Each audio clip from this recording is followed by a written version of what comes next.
Ruth and Renaud is with us. You guys pulled off something of a coup, getting most people in Davos to wear these little wristbands. There we go. Indeed. And which measures how much we walk. And one does walk a lot at the World Economic Forum. How did you pull it off? So this has turned out to be a wonderful initiative that UBS created and invited World Bicycle Relief to come alongside with them and the World Economic Forum.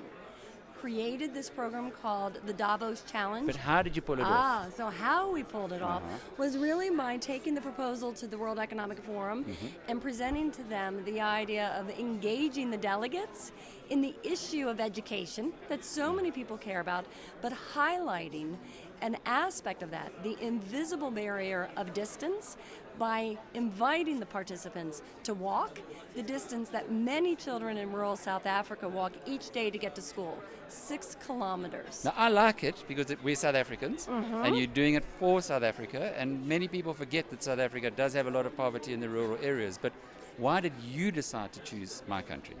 We decided to choose your country. It's one of the areas in which World Bicycle Relief has our operations and assembling and distribution facilities, and it's an area of great need. So we look for 3 factors when we are doing our programs: need, which clearly exists in South Africa, working with strong field partners, and the ability to be able to scale a program, to be able to have a measurable impact.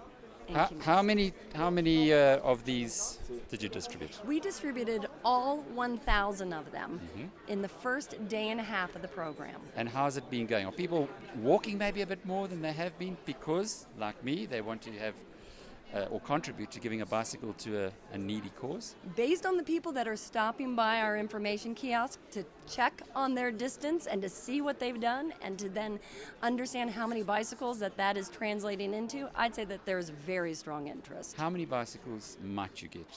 The goal is 2,500. And what does that do? Just help us, because reading through the material beforehand, there are obvious or practical impacts for a child going to school, for an entrepreneur. What kind of a multiplier effect might this have? So there is the immediate and short-term benefit of the students receiving the bicycles and entrepreneur, healthcare worker receiving it, but there's the long-term benefits as well. So you see that for every bicycle that is provided to a student, really we look at the impact being the equivalent of benefiting a family of 5. So the student uses the bike to go to school. A mother then may be able to use the bike to take a child to the healthcare clinic. The father may take the bike to use it to transport product to market on a non-school day. And so collectively the family is benefiting from the use of the bicycle, with the primary purpose being for that student to be able to get to and from school each day more quickly and ready to learn. What happens to the bicycles after the student graduates? So the way our program is designed, it's actually a study-to-own contract that the student signs along with their parent or guardian. So we come into the community, we establish what's called a bicycle supervisory committee. So we are engaging with the local leaders from the school, from the community, from the family, and even student representation on that committee to identify what are the number of students that live at the greatest distance from the school. So in essence, those that are typically an hour or more away, usually at least 50% of that student population. We generally deploy 200 bicycles per school.